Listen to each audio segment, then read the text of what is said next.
శ్రీ మహాగణాధిపతయే నమః. ఐం మహాసరస్వత్యే నమః. శ్రీ లలితాంబికాదేవ్యే నమః.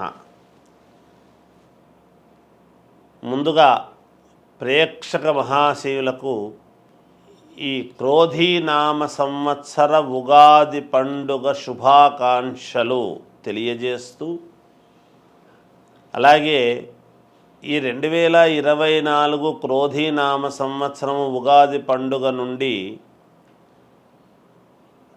ద్వాదశ రాసుల వాళ్లకు ఎలా ఉండబోతుంది, ఏమిటి ఈ సంవత్సరం అంతా కూడా ఎవరెవరి వ్యక్తిగతమైనటువంటి జాతకాలు ఏ విధంగా ఉండబోతున్నాయి, ఏమేమి పరిహారాలు చేసుకుంటే మీకు ఇంకా మేలు జరుగుతుంది అనేటువంటి విషయం గురించి ఇప్పుడు మనము తెలుసుకుంటూ ఉన్నాము. ఉగాది పండుగ వచ్చింది అని అనగానే అందరూ కూడా రాశి ఫలాల యొక్క మా వ్యక్తిగతమైనటువంటివి ఎలా ఉన్నాయి అని ఎదురు చూడటమే అందరికీ కూడా ఒక ఆనందము ఉంటుంది. అందుకని వాటి గురించి ఇప్పుడు నేను తెలియజేస్తున్నాను. మకర రాశి ఉత్తరాషాఢ నక్షత్రము 2, 3, 4 పాదాలు, శ్రవణ నక్షత్రము 4 పాదాలు, ధనిష్ట నక్షత్రం 1, 2 పాదాలు మకర రాశి అవుతుంది. ఆదాయము 14, వ్యయం 14, రాజపూజ్యత 3, అగౌరవము 1. మకర రాశి వాళ్లకు చాలా యోగవంతముగా ఉన్నది ఈ సంవత్సరం అంతా కూడా అని నేను తెలియజేస్తున్నాను. మీరు వేసేటువంటి ప్రతి అడుగు, మీరు చేసేటువంటి ప్రతి పని మీకు ఆనందాన్ని ఇస్తుంది, గెలుపుకు దారితీస్తూ ఉంటుంది. అంటే మీరు వెళుతూ ఉండేటువంటి ముందు పని అనేది మీకు సంతృప్తినివ్వాలి, కానీ శారీరకమైనటువంటి శ్రమ అనేటువంటిది అధికముగా ఉంటుంది. ఎందుకు? మకర కుంభాలకు శని అధిపతి కాబట్టి, శని స్వక్షేత్రగతుడై ఉన్నాడు కాబట్టి విపరీతమైనటువంటి శారీరకమైన శ్రమ అనేటువంటిది మీకు పెడతాడు. మానసికంగా కూడా శ్రమ ఉంటుంది. కానీ మీకు ఇప్పుడు ఎంత శ్రమ పడుతున్నారో అంత సుఖపడేటువంటి యోగము అనేటువంటిది ఉన్నదిగాక, చేసే వృత్తి యందు ఉత్తీర్ణత, మంచి యోగం ఉంది, ధనలాభం ఉన్నది, కీర్తి ప్రతిష్టలు ఉంటాయి, సంపదలు కలుగుతాయి, స్థాన బలం అనేటువంటిది మీకు పరిపూర్ణముగా ఏర్పడుతుంది. అన్నింటా ఆకర్షణ, ఏది అనుకున్నా మీకు ఆకర్షణగా ముందుకు మీ దగ్గరికి రావటం జరుగుతుంది. ప్రతి అడుగు మీరు విజయం వైపే వేస్తారుగాక, శత్రువులు కూడా మిత్రులుగా మారేటువంటి అవసరము, ఆవశ్యకత ఉన్నది. జనాదరణ బాగా పొందుతారు, జనములో మీరు బాగా ఆదరణ అనేటువంటిది పొందుతారు. పలుకుబడి పెరుగుతుందిగాక, తద్వారా మానసికమైనటువంటి సంతృప్తి మీకు కలుగుతుంది. ఎప్పుడైతే అందరూ మిమ్మల్ని మీరే కావాలి, మీరే ఉండాలి, మీ యొక్క ఇది మాకు ఉండాలి అని కోరుకుంటారో మానసికమైనటువంటి సంతృప్తి కలుగుతుంది గాక. అమ్మవారి అనుగ్రహము మీకు పరిపూర్ణముగా ఉంది అనేటువంటిది నిదర్శనముగా కనపడుతూ ఉన్నది. విదేశాలకు వెళ్ళాలి అనుకునేటువంటి వాళ్ళు ఆ దిశగా ప్రయత్నాలు చేయండి. ఇంట్లో శుభకార్యాలు అనేటువంటివి చేసి తీరుతారుగాక తప్పకుండా. ఉద్యోగాలు రావాల్సినటువంటి వాళ్లకు ఉద్యోగాలు వస్తాయి. వ్యాపారము చేసుకునేటువంటి వాళ్ళు తప్పకుండా వ్యాపారాన్ని విస్తృతి చేసుకునేటువంటి విధానముగా ఉండబోతూ ఉన్నది. ఏది ఏమైనా విద్యార్థులకు చాలా మంచి యోగకాలముగా ఉన్నది ఈ సంవత్సరము. సినిమా వాళ్లకు కూడా చాలా యోగవంతమైనటువంటి కాలముగా కనపడుతూ ఉన్నది. రాజకీయాలలో ఉండేటువంటి వాళ్లకు పదవీ యోగం అని తెలుస్తూ ఉన్నది. మాకేమిలే పర్వాలేదులే అనుకొని ఉంటారు, కానీ జాగ్రత్తగా అడుగులు వేయండి.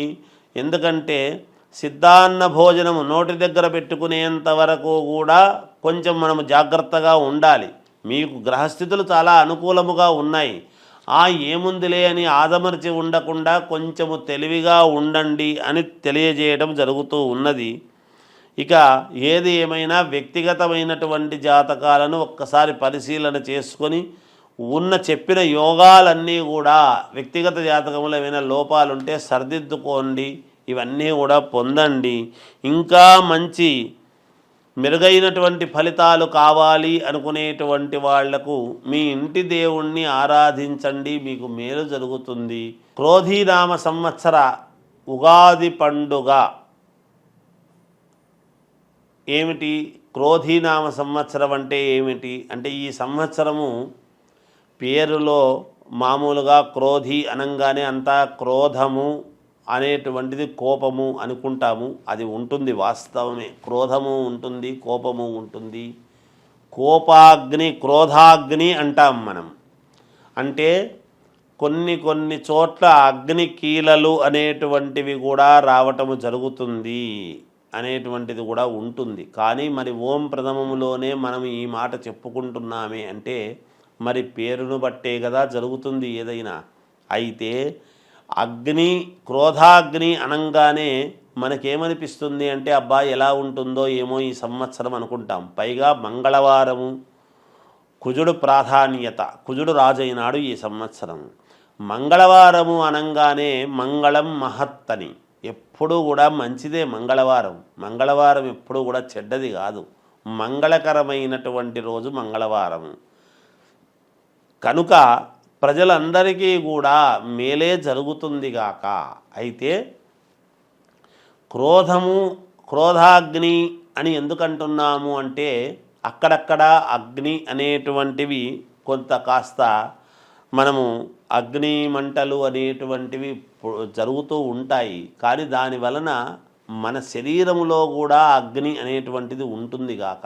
కోపాగ్ని, క్రోధాగ్ని అని ఈ ఎప్పుడు అంతర్మథనం అనేటువంటిది జరుగుతుంది. అంతర్మథనములో నుంచే కదా ఒక మహాద్భుతమైనటువంటిది ఆవిష్కృతం అవుతుంది. అది గమనించాలి మనం.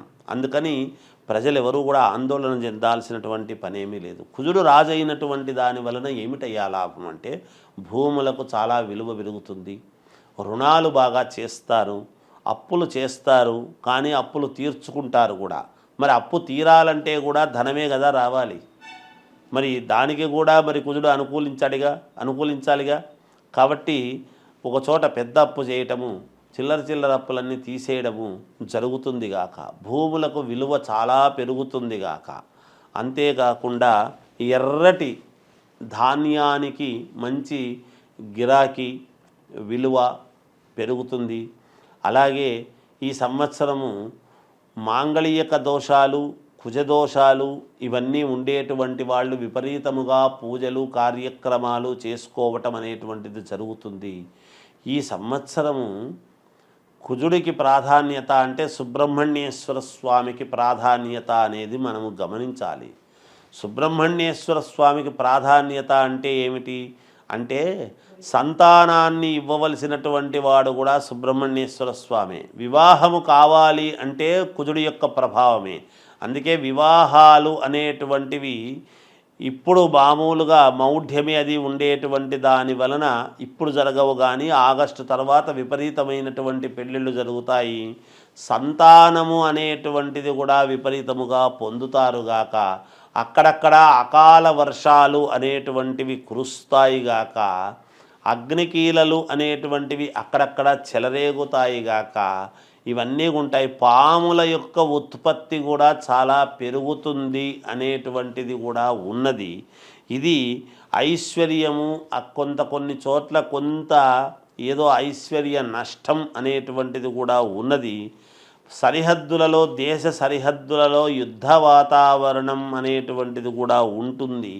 ప్రజలందరూ కూడా ఆలోచనతో కూడినటువంటి నిర్ణయాలు తీసుకుంటారు. అంతర్మథనమయ్యి ప్రజలందరూ కూడా కోపముతోనే ఉంటారు. కోపము దేనికి అంటే ప్రజలకు నష్టము కలిగించేటువంటి పనులు జరిగినప్పుడు కదా కోపం ఉంటుంది. మరి కోపములో, ఆవేశములో క్రోధాగ్ని అని అంటున్నాము కదా, దాంట్లో ఆలోచనాత్మకమైనటువంటి నిర్ణయం తీసుకోవడానికి గల కారణం ఏమిటి అంటే దేహపీడాకారకుడైనటువంటి శని మంత్రి అయినటువంటి దాని వలన బుద్ధికి పని చెప్పటం అనేది జరుగుతుంది గాక. అందుకని ఆలోచనాత్మకమైన నిర్ణయాలు తీసుకొని ప్రజలందరూ కూడా సంతోషముగా ఉండటానికి కావాల్సినటువంటి ఇవి చేసుకుంటారు.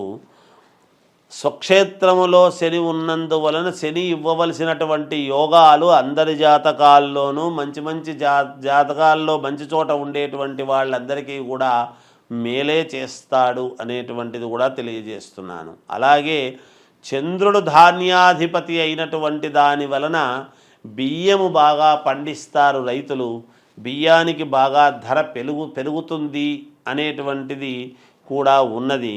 అందరూ కూడా మనస్సుతో, చల్లని మనస్సుతో ఆలోచన అనేటువంటిది కూడా తీసుకుంటారు ప్రజలు. ఇది ఉగాది పండుగ యొక్క సారాంశము. ఇక ఈ ఉగాది పండుగలో కొన్ని ఇవి జరిగేటువంటి ఇది ఉన్నది. రైతులకు కొంతవరకే మేలుగా ఉంటున్నది, చాలా బాగుంటుంది రైతులకు అని చెప్పేటువంటి అవకాశము లేదు. కేంద్ర రాష్ట్ర ప్రభుత్వాలు సన్నిహితముగా ఉంటూ పాలన చేస్తారు అనేటువంటిది ఉన్నది. అకాల వర్షాలు కురుస్తాయి, ఎర్రని ధాన్యాలకు విలువ ఉంటుంది. అలాగే ప్రకృతి ప్రకోపం అనేటువంటిది కూడా ఉంటుంది, అప్పుడప్పుడు ప్రకృతి కొంచెం కోపించడం ఉంటుంది. కొంత ఐశ్వర్య నష్టము, రాజకీయాలలో ఉండేటువంటి వారికి కొందరికి ప్రాణాలకు కొంచెం జాగ్రత్తగా చూసుకోవాల్సిన అవసరము ఉన్నది. అత్యంత ప్రముఖులకు కూడా కొన్ని ఇబ్బందులు ఉంటాయి అని తెలుస్తూ ఉన్నది. పొత్తులతో కూడినటువంటి పార్టీలు రాజ్యమేలుతాయి. సినిమా వాళ్లకు కొంతమందికి కష్టాలు అనేటువంటివి తప్పేట్లా లేవు. ప్రముఖ వ్యాపార దిగ్గజము ఇంట్లో ఇబ్బందులు ఉంటాయి. పశువుల ఉత్పత్తి తక్కువగా అయినా కూడా, ఈ సంవత్సరము పశువుల ఉత్పత్తి తక్కువైనా కూడా పాలు పెరుగు అనేటువంటివి మాత్రము సమృద్ధిగా దొరుకుతాయి. ఇది ఈ క్రోధీనామ సంవత్సర ఉగాది పండుగ యొక్క పంచాంగ ఫలితం అని తెలియజేస్తూ జయోస్తు.